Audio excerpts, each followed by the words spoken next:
Kaugnay sa Atimonan Rub-Out, makakapanayam natin ngayon live mula sa tanggapan ng Department of Justice, si Secretary Laila De Lima. Magandang umaga po, Secretary De Lima. Magandang umaga, Howie, tsaka sa mga nanonood sa iyo ngayon. Secretary De Lima, ano po yung naging basihan na away sa Weteng ang lumabas na motibo sa pagpatay sa 13 tao sa Atimonan, Quezon noong Enero? Ay basehan po yan sa analysis ng lahat ng mga impormasyon na nakalap ng NBI Task Force.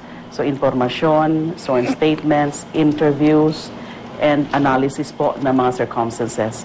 Alam nyo naman, Howie, na pagdating sa motibo o probable motive ng isang krimen, unless may confession yung offender or yung perpetrator, ayan is in the state of mind of the perpetrator or the alleged perpetrators na kailangan ay may mga surrounding circumstances na ini-evaluate para ma-determine natin yung sinasabing motibo.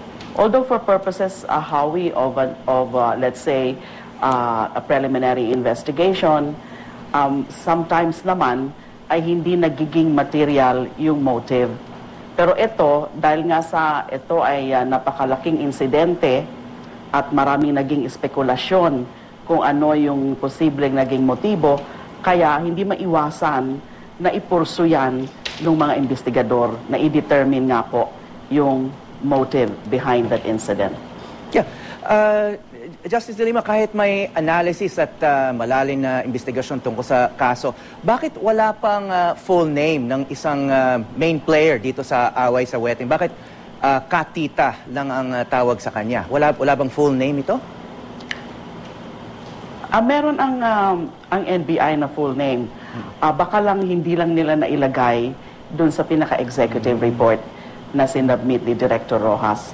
Ang alam ko ay may pangalan na talaga yan, si Katita. Hindi lang nailagay yung pinakapangalan sa executive report. Okay. At saka matagal na bang may impormasyon na involved sa Weteng si Colonel Marantan? Ang lumalabas, and nakita nyo yun sa executive report, ay siya yung tinatawag na parang protector nung si Katita, na yun ang kanyang alleged benefactor. At yun ang naging kakompetensya ng Seaman, ni Vic Seaman at ang kanyang grupo. Kaya yung parang ang result ng analysis ng NBI ay sinasabi na while he was running after that illegal group, that group of seamen allegedly engaging in illegal activities including wetting, ay at the same time, pinoprotektahan naman niya yung competitor ni Seaman, ni Vic Seaman. Kaya parang ganun parang yan ang lumalabas na the probable motive is because of the alleged territorial dispute, the turf war sa Weteng, nung principal players. At yung principal players dito ay si Seaman and Katita.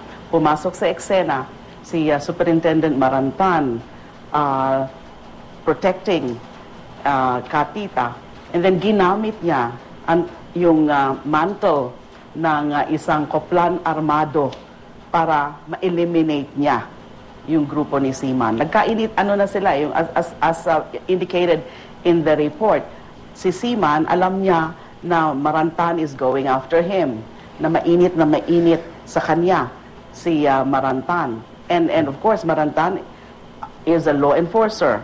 Of course, Marantan, meron siyang mission na in-neutralize yung mga ganyang activities, illegal activities sa mga grupo. Pero at the same time, hindi totally pure yung naging motibo niya. Dahil nga meron din siyang pinoprotektahan na karibal ng grupo ni Seaman. Okay. Ayon po sa... Yun ang basa namin. Yeah, ayon po dun sa investigasyon na hindi daw po shootout. Pero kung wala pong shootout, bakit po may tama rin si Colonel Marantan? Ang lumabas sa investigasyon, Howie, is that, okay, yung mga witnesses namin, naninindigan sila, and which is supported by forensic evidence, na wala talagang wala talagang putok na nanggaling sa loob nung dalawang sasakyan ng Montero. Talagang not a single fire was shot nung una from anyone within the two vehicles. So basta na lang silang rinatratan. Pero yung after the first volley of gunfire, at ayon din ito dun sa aming eyewitnesses, ay meron silang narinig na putok galing doon sa my left side nung first Montero. So inanalyze yon ng mga investigador at backed up by the forensic analysis, ay galing yun doon sa my left side nga. At yung pwede lang na pinanggalingan nun, based on a deep analysis of the evidence, ay yung si Mr. Lontok. Nakaano na siya. Hindi siya nakatayo, but nakadapa na kasi mukhang may tama na rin at that point si Mr. Lontok. Imposible daw po, sabi ng mga nag-analyze nito, including the forensics, na galing sa taas or galing sa level nung Montero, yung tama kay Superintendent Marantan, based on the location and the nature of the wounds or the injuries. Kasi tiningnan din yon ng aming mga medical legal yung mga tama or sugat ni Marantan. So itong si Lontok, ito si June Lontok, yung sinasabing environmentalist na taga Quezon na kasama doon sa convoy. So ang lumalabas ng senaryo po ay lumabas ng sasakyan itong si June Lontok at maaring may tama na rin kasi namatay din siya sa insidente, ano? At nakadapa na siya sa kalye at lumaban. Lumaban pa siya. Yes, mukhang ganon. Ganon ang lumalabas na picture. Bakit anong theory kung bakit may kasamang katulad ni June Lontok, no, na hindi bakit kasama niya yung itong mga nasa convoy? Saan sila galing? Well, actually, Howie, may mga impormasyon tungkol diyan at may mga nakalap din ng mga ebidensya ang NBI tungkol diyan sa mga aspeto na yan. Pero hindi na muna yan sinama sa report because pinupursu pa yung mga, like for example, yung mga pinaka-profile din ng mga biktima. Although meron na kami mga information, kasama yan sa follow-up investigation na sino-sino ba talaga yung mga nandun at ano ba ang mga activities nila. Sila ba ay talagang nadamay lang dahil they happen to be in the company of Seaman, which was the target of Marantan? O sila ba talaga ay tina-target din nila Marantan? Yan ay hindi pa kumpleto ang picture dyan, kaya hindi na muna yan sinama ng NBI sa report nila.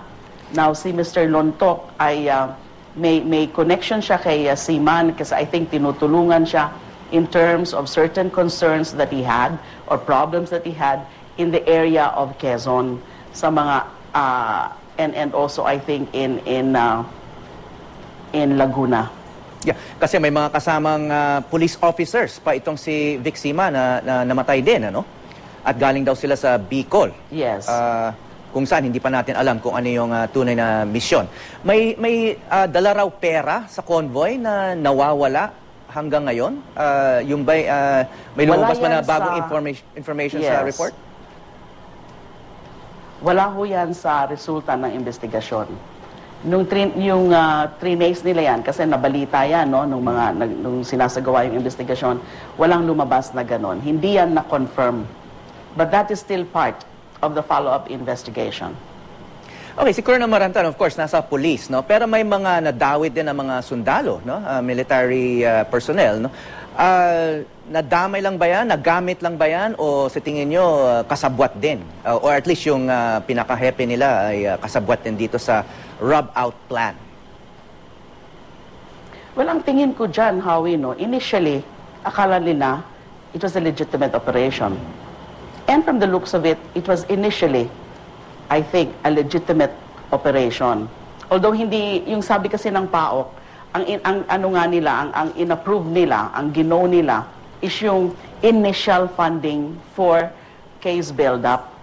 But it doesn't rule out, or it doesn't negate, preclude, or prohibit any operation. Kasi pagdating naman sa operation, bahala na talaga yung men on the ground. So kung dinetermine yan nila Melad o ni Marantan na kailangan gumawa ng ganong operation, I think, on its face, wala dapat, o per se, wala dapat masama doon. Ang problema, ang lumalabas nga, iba pala yung naging pakay dun sa operasyon na yan. So I think na blinded nung una yung contingent ng military.